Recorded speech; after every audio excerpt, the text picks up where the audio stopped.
Egyptian Heaven and Hell by E. A. Wallis Budge. Book 3, Volume 3 of this 1905 book, is the contents of the books of the other world described and compared. And Chapter 2, which is Part 3 of what I'm sharing here, is the earliest Egyptian conception of the other world, having briefly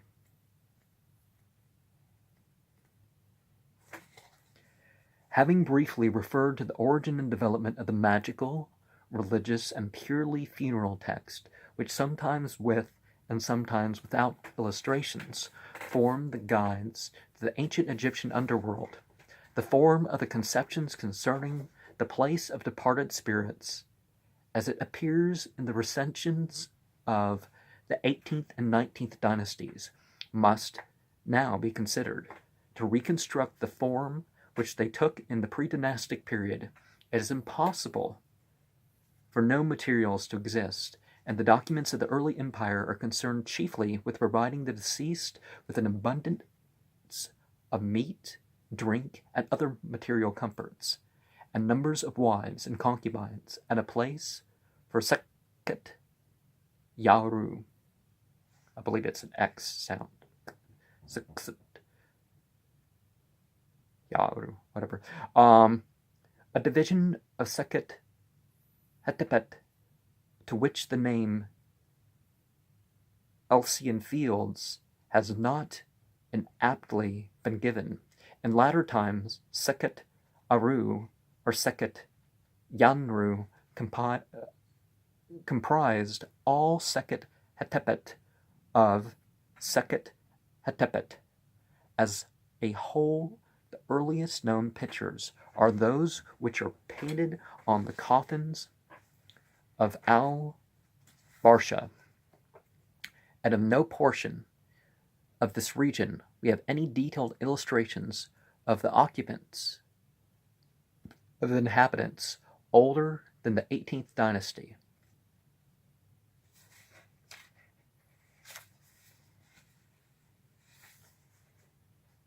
To the consideration of Sekhet Yaru, which was the true heaven of every faithful worshipper of Osiris, from the time when he became the judge and benevolent, God in their eyes, and friend of the dead, down to the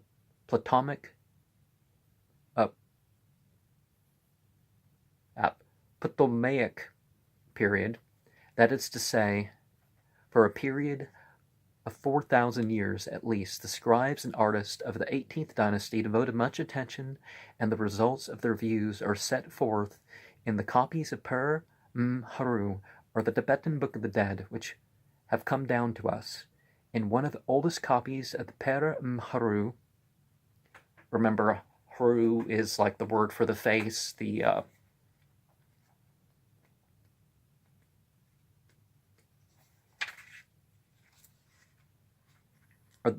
or the Tibetan, are the Theban Book of the Dead, which have come down to us. In one of the oldest copies of Per-Haru, i.e. in the Papyrus of Nu, of Ane of the 7 Aritu,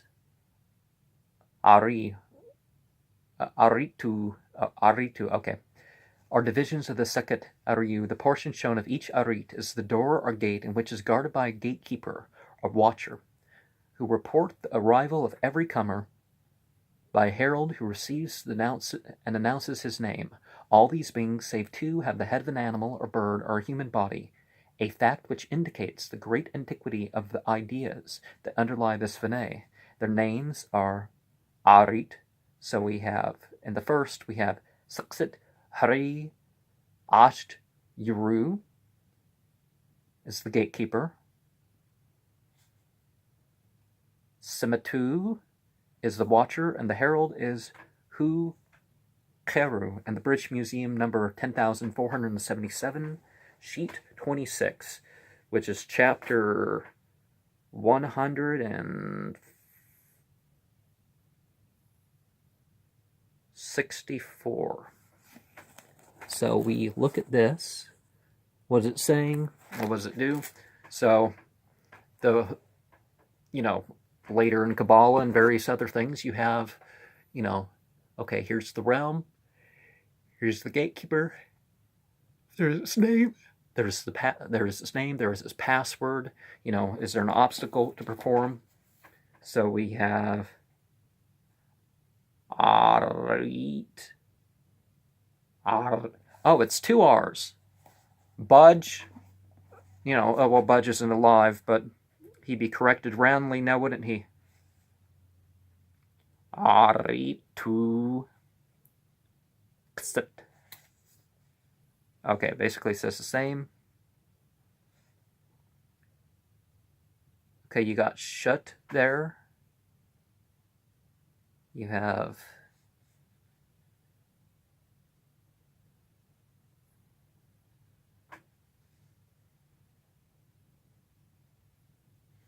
shut, set, wet, madat. Okay, not really much variation. I don't know why it's not all the same. But you basically see a variety of animal forms in which you're, you know, what do the animal forms represent? But oh, okay, I guess we have in Arit 2, the gatekeeper is Tun Hat, the watcher is Sakat Hare, the herald is Sabs. I'm not sure which S we're seeing here because there's not enough text for me to tell you that. In Arit 3, we have the gatekeeper Yim Huat Ent Bahue Fe, the watcher Res Hare, the herald Uau. In Arit 4, we have the gatekeeper Kasef Hare Ashet Keru, the watcher Res Yib, the herald Nektekka Hare Kasef Atu, or is it Adu? Adu, maybe. In Arit 5, we have the gatekeeper Anks Fundu, the watcher Ashebu, the herald Tub Har Kahat. In Arit 6, we have the gatekeeper Yikan Ta'u Kaha Keru, the watcher Yin Hare, the herald Mundus Hare Yurisha. And in Arit 7, we have the gatekeeper Madusan.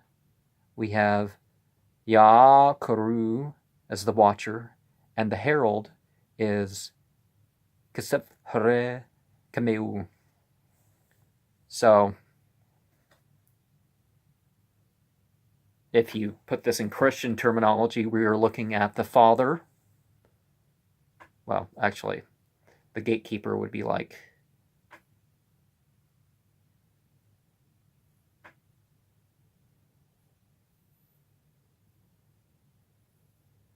well, I guess it could all be angels, right? But, you know, if we're going to put into the Father, Son, Holy Ghost sort of thing, we have the Holy Ghost as the watcher, the herald as the Son, and the gatekeeper as the Father. But the gatekeeper is sort of like the Son and the herald. Anyways, that's a confusing mythology to work with in the first place. I mean, but from another place in the same papyrus, and from another papyrus, we learn that the secret gates of the house of Osiris, Yisur, and Sekhet Yaru were 21 in number. The chapter 156 gives the name of each gate, and also that of each gatekeeper up to number 10. Thus, first gate, Nebet, Sadwa, Kat, Sepet, Hart, Nebet, Kebkebet, Sert, Medu.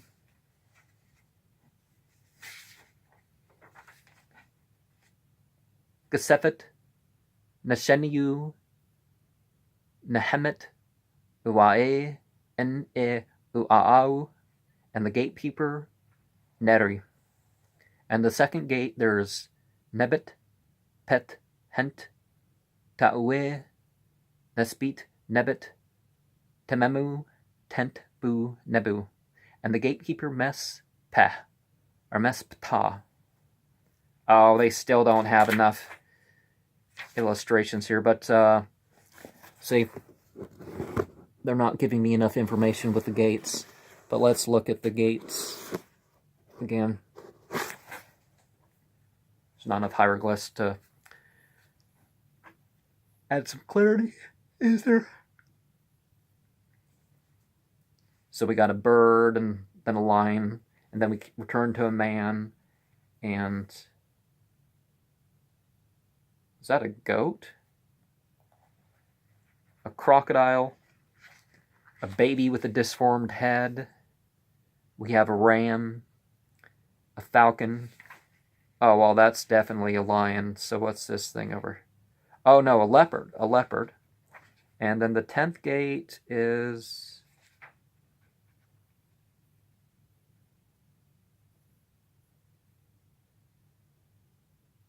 oh, maybe that's a goat?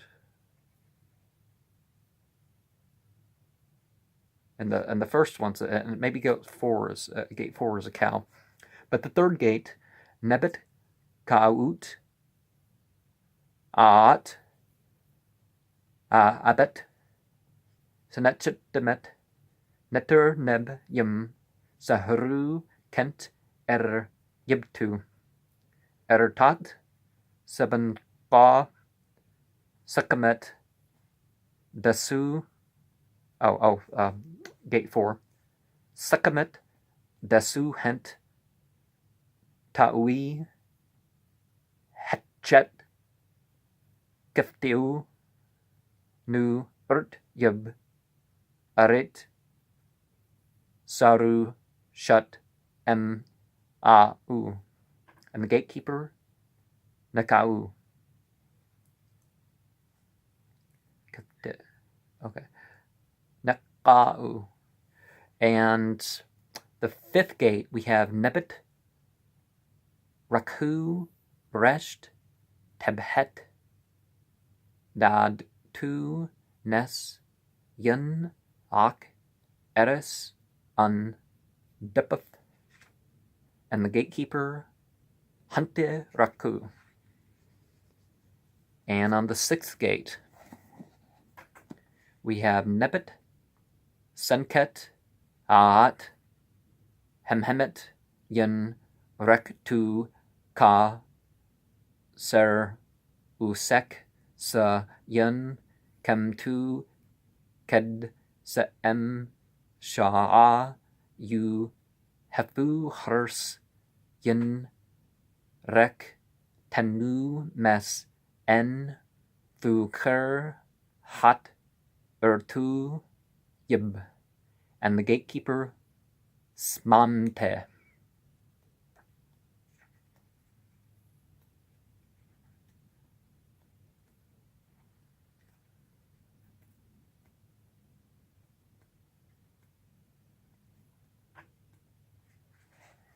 Oh, I don't think I'm going to get... I'm going to...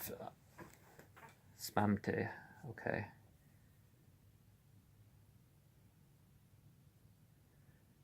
And at the 7th gate, we have Yakit, Habset, Bak, Akabet, Mert, Sahap, Kat.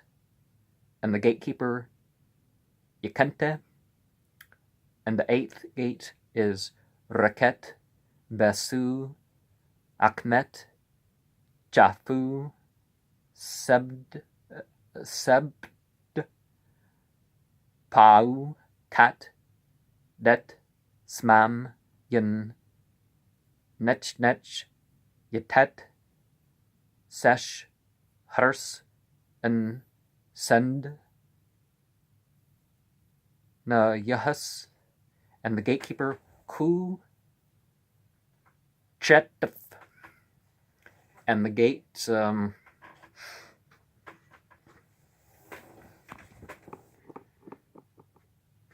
number 9, we have Yimt, Hot, Nebet, Usher, Hart, Yib, Mestet, Neb, Sa, Kempt, Shah, Ma, Shen, Sa, Satu, M, Utachet, Kema, Veset, Bes, Hebset, Bok, Fakat, Neb, Sa, Ra, Neb, and the gatekeeper, Chesef. And in the 10th gate, we have Qat, Cheru, Neheset, Denyatu, Sebhet, Erka, En, Kru, Sa, Nert, Nebet, Shefshift, Yin, Dur, Sa, Natet, Ma, Kanus. Yeah. And the gatekeeper, Second Ur. And the 11th gate, we have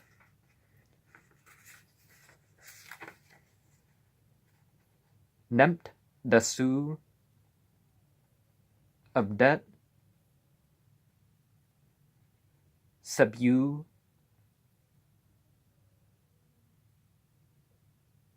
Hent, Ent, Sebket, Nebet, Yuru, Nes, Yahehe, Haru, En, Yunkek. And the names of the gatekeepers of the gates 11 through 21 are not given in the papyri.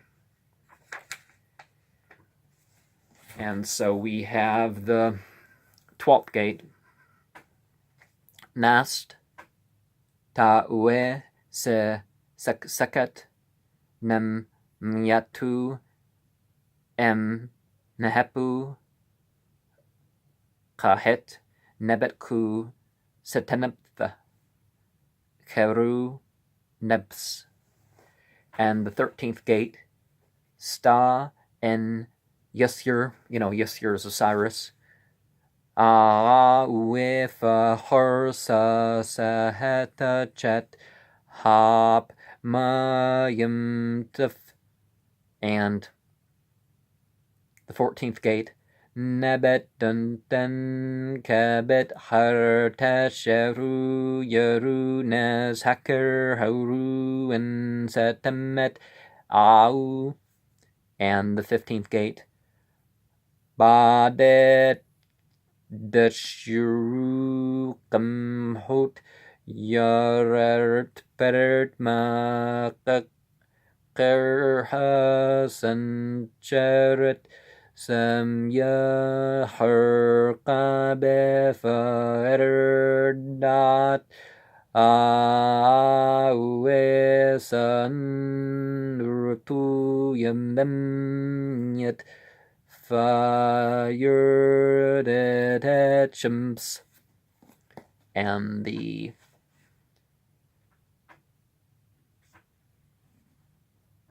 from the 16th, the gate is Neru, Tet, Nebet, Yandet, Kaum, Ban, Rev, Kem, Sumet, Rathsert, Per, Kamet, Shot.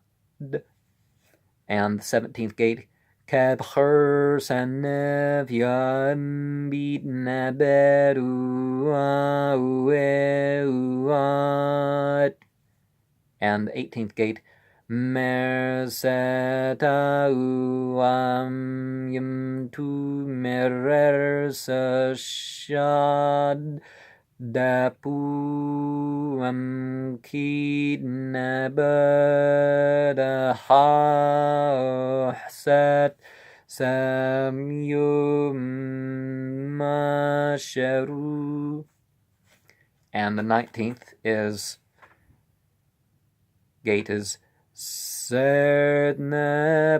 Mahasarsh, Shemet neberu seru anu entahu Joseph. And the 20th. Amat kan taphan nabas habas ransayamt Bemamusa theted hatenyams. And the 21st is Damsia ermendu yuri hemen haenemus. And from the above list, and from copies of them which are found in the papyrus of Annie and other finely illustrated books of the dead, it is quite clear that according to one view, Sekset Yaru, the land of the blessed, was divided into 7 sections, each of which was entered through a gate having 3 attendants, and that according to other traditions had sections varying in number from 10 to 21, for each of the gates mentioned above must have been intended to provide a division. Look at the Enochian authors. We have like 3 or 4 governing names, which can be personified in terms of an angel with a particular number of minions, which I share on this channel. And where do you think some of these things come from? Maybe they're speaking the same spiritual truths. And 21, by the way, is the number of letters of the Enochian system. It will be noted that the names of the 10 gates are, in reality, long sentences which make sense and can be translated, but there is little doubt that under the 18th dynasty, these sentences were used purely as magic formula, or words of power, which provided the deceased knew how to pronounce them. There was no great need to understand. In other words, it was not any goodness or virtue of his own that would enable him to pass through the gates of Sekhet Yaru and disarm the opposition of their warders, but the knowledge of certain formulae or words of power and magical names. We were thus taken back to a very remote period by these ideas.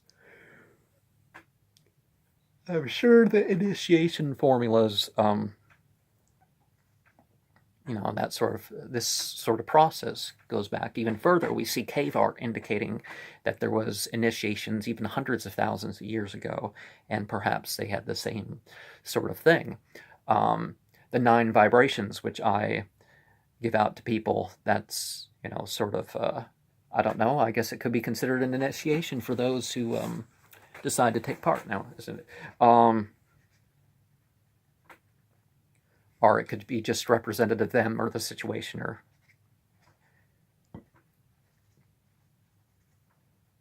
without them taking initiation. We are thus taken back to a very remote period by these ideas, and to a time when the conceptions as to the abode of the blessed were a purely magical character, and addition of pictures to the formula or names belongs to a later period, when it was thought right to render them by illustrations. The deceased, who not only possessed the secret names of an entity or demon, but also has a picture of him, where he could easily recognize him when he met him, was doubly armed against danger. In addition to the 7 arits and the 14 are 21 gates, according to the manuscript authority followed. Well, remember, like, the 4 canonical Gospels started as 14 chapters each, and they're all over 20 chapters. And in other traditions, material was lost. The Yazidi, their book was much bigger, but it got smaller as time went on. Okay, let's see. Look at this. The Sekhet Hatepet. The Sekhet Hatepet possessed 14 or 15 yachts. Yatu, or regions. Oh, the Atu idea, okay. This is a mispronounced Egyptian concept. The Atu tarot, connecting to the tarot. Okay, that's... Okay. Our regions each was presided over an entity. Their names, given the papyrus of Nu, are as followed. In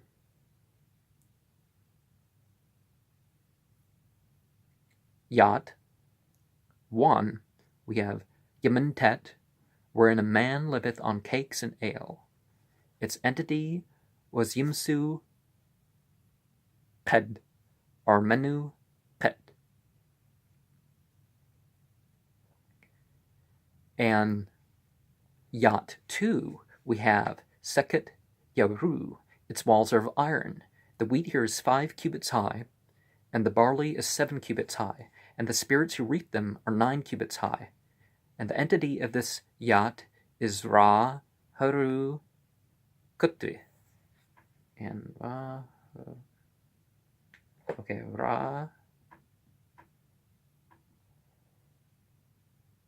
Kute. Okay, we have that. And Atu 1. What's this?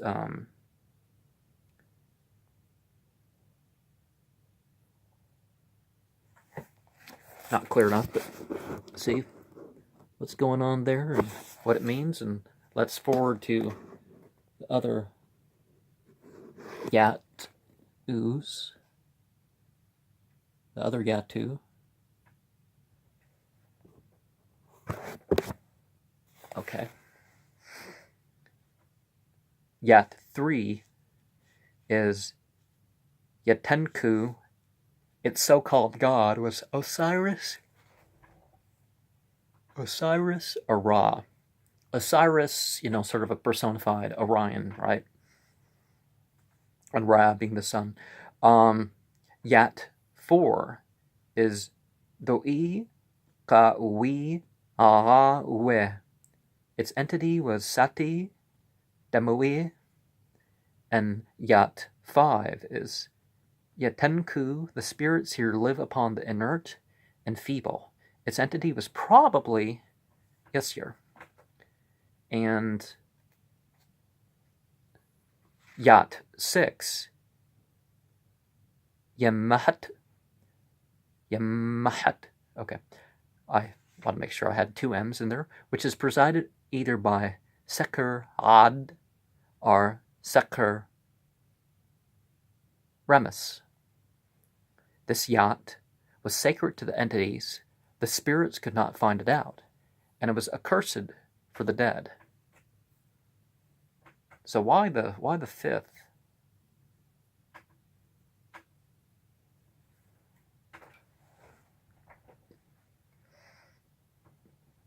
Why was the 5th so bad, not the 4th or the 6th?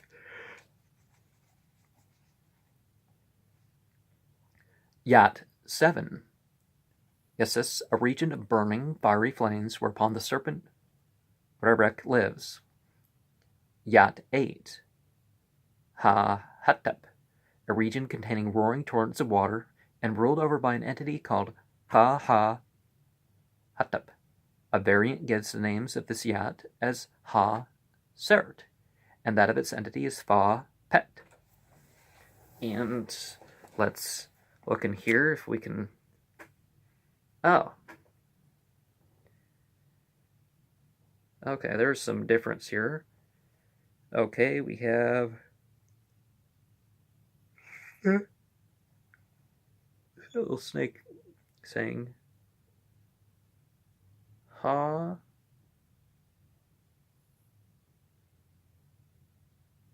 Subtujich.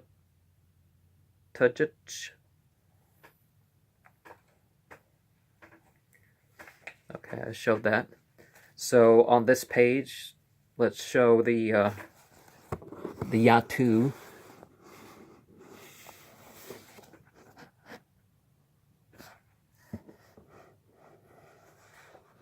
Okay. So the Yat.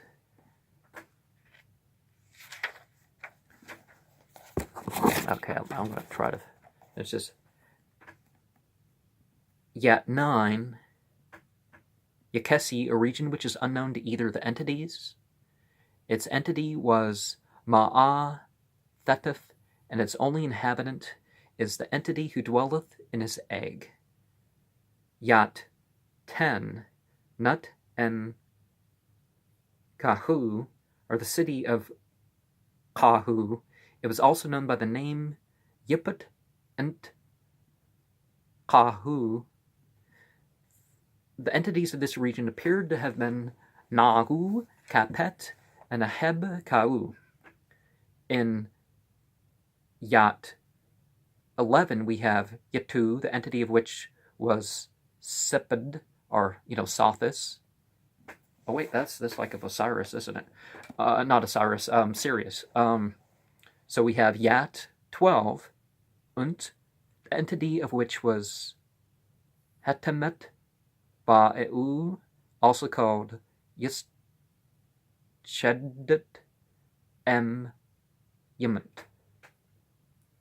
And, Yat 9's kind of interesting. Jackal, jackal-headed, holding a knife, Yat 13, Uart and Mu.